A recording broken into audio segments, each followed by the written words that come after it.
Sita,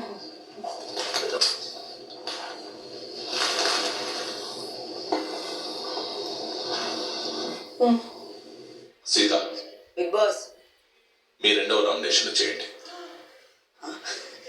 big Boss నా రెండో nomination because I can't nominate Yashmi, it's Prerana. Bigg Boss మీరు వెళ్ళి కూర్చోండి. సారీ రా, టెన్షన్లో నాకు తెలుగు కూడా రాట్లేదు. యా యా యా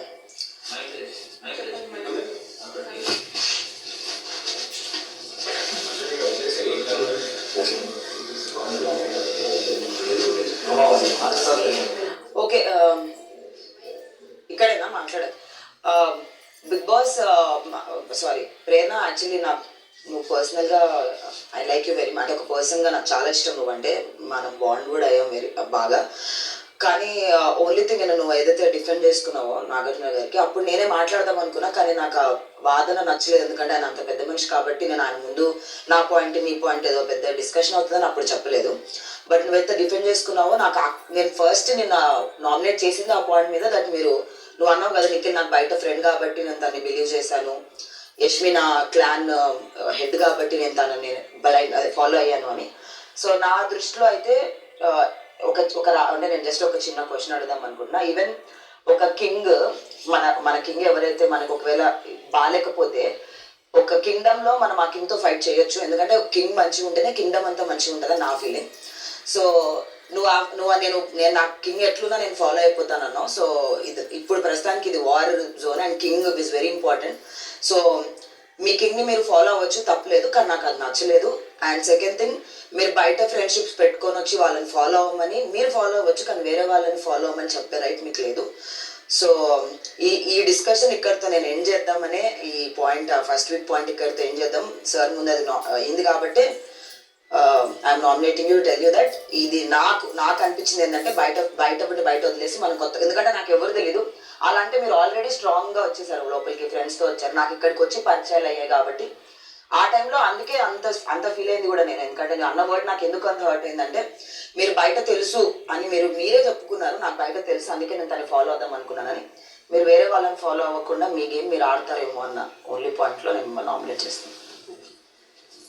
ఇప్పుడు మళ్ళీ నేను చాలా సార్లు చెప్పాను, నేను ఫాలో అవ్వడానికి చెప్పలేదు కానీ మీ అభిప్రాయం ఏంటి అని చెప్పినప్పుడు, అందరి అభిప్రాయం ఏంటి తెలుసుకుందాం అనే మాట వచ్చినప్పుడే నాకు ఇలా అనిపిస్తుంది అన్నాను. కానీ ఫాలో అయిపోదాం లేకపోతే మీరు ఫాలో అయిపోండి అని చెప్పలేదు. నా వరకు వస్తే మీ అభిప్రాయం నువ్వు ఫాలో అవ్వమని చెప్పావు, ఆపి అందరినీ నేను చెప్తున్నా.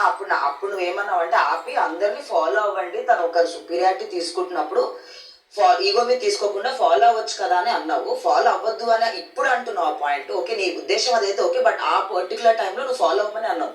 నీ అభిప్రాయం చెప్పమంటే వర్క్ ఎలా డివైడ్ చేయాలో నువ్వు అభిప్రాయం చెప్పుంటే 100% అందరం చెప్పాము, కానీ నువ్వు తనని ఫాలో అవ్వమని చెప్పాము అందరికి. సో అందుకే నాకు అది నచ్చలేదు. ఎందుకంటే నీకు తెలుసు కాబట్టి నీకు తను కంట్రోల్ చేయగలడు, he can take care of things అని నీకు తెలుసు. బట్ మాకు తెలియదు కాబట్టి అసలు ఎందుకంటుంది ఈ పాయింట్ నాకు అర్థం కాలేదు.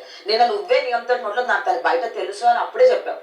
సో నాకు అది పాయింట్ నిజంగా నచ్చలేదు. ఎందుకంటే బయట తెలిసి ఇక్కడికి వచ్చి మీరు ఫ్రెండ్స్ అయిపోతే ఇంకా మేము వచ్చి వేస్ట్ ఇక్కడికి. పాయింట్ మళ్ళీ అదే చెప్పా, నేను దాన్ని డిస్పెండ్ చేసుకుంటున్నా. నువ్వేం చెప్తున్నావో నాకు అర్థమైంది, దానికే నేను చెప్తున్నా.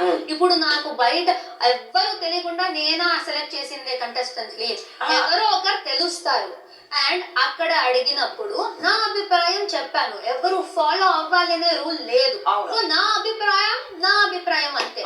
సో లేదు నచ్చలేదంటే చాలా సిల్లీ రీజన్. ఎందుకంటే అక్కడ ఫాలో అవ్వండి అని నేను ఎవరికి చెప్పలేదు. మీకేమనిపిస్తుంది? ఎందుకంటే అక్కడ గట్టిగా మాట్లాడి నేను తీసుకోగలను అని చెప్పే వ్యక్తులు చాలా తక్కువ మంది ఉన్నారు.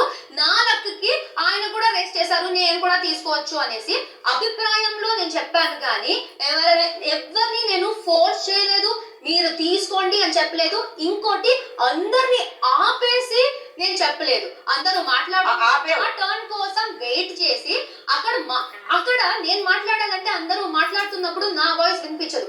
సో ఎవరైనా మాట్లాడాలంటే ఇంకొకరు ఆగాలి. అది నేను అందరినీ ఫోర్స్ చేసి నువ్వు మాట్లాడకు, నువ్వు ఆగండి అని టేబుల్ మీద కొట్టి లేచావు. అందరూ అక్కడ మాట్లాడుతున్నప్పుడు Okay. సైలెంట్ గా నా టర్న్ కోసం వెయిట్ చేసా. అక్కడ ఎంత హీటెడ్ అంటే టర్న్ దొరకకపోతే ఆబ్వియస్లీ మాట్లాడుకోవాలి. నేను ప్రాబబ్లీ చాలా సార్లు నేను మాట్లాడలేను కాబట్టి మేబీ నిన్న ఫ్లాప్ అని ఇచ్చారు, కానీ నేను ఎక్కడ మాట్లాడాలో మాట్లాడాను. అక్కడ నాకు అనిపించింది అభిప్రాయం ఏంటి అన్నప్పుడు నా అభిప్రాయం అది. ఓకే, నీ అభిప్రాయం అంటే నీ అభిప్రాయం నాకు అది అంటే నువ్వు యాక్ట్ ఏదైతే చేసావో అది నాకు నచ్చలేదు. సో అది కూడా సెకండ్ రీజన్. దానికి కూడా నువ్వు ఒకటేసారి మాట్లాడతావు అని చెప్పా. చెప్పు. అయిపోయిందా? అలా అయిపోయింది. ఓకే, సో నేను డిఫెండ్ చేసుకున్నప్పుడు నువ్వు మాట్లాడు. నేను మాట్లాడు. Okay, so first point clear. నా అభిప్రాయం అనేది నేను చెప్పేశాను, దాన్ని ఎవరి మీద ఫోర్స్ చేయాలని చూడలేదు. అంటే నాకు అలా అనిపించింది రా ఫోర్స్. నేను అడిగానా మాట్లాడకు మధ్యలో అనేసి, ఇంకోటి యష్మి గురించి చెప్పావు.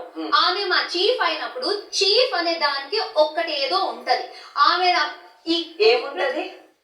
నవ్వకు, సీరియస్ గా ఉంది. నేను మాట్లాడుతున్నప్పుడు మాట్లాడకు, మాట్లాడాలంటే సైలెంట్ గా ఉంటాను. చెప్తే నేను సీరియస్ గా ఉంటాను ప్రేరణ. సారీ. అప్పుడు నుంచి చెప్తూనే ఉన్నా సీరియస్ గా ఉంటాను. ఓకే, సీరియస్ గా ఉంటాను. ఇప్పుడు మా చీఫ్ ఒకటి చెప్పింది, అందరూ కూర్చుని అందరూ వినేసి వాళ్ళ విషయం చెప్పారు. మేమేమనుకున్నాం, అందరూ కలిసి అనుకున్నాం ఒక్కసారి ఇది మా సైడ్ నుంచి వేరే వాళ్ళకి టాస్క్స్ వచ్చాయి, వాళ్ళు చేయాలి, మేము చేయాల్సిన అవసరం లేదు, ఒక హాఫ్ డే చూసుకుందాం అని అందరూ డిస్కస్ అయితే అయింది.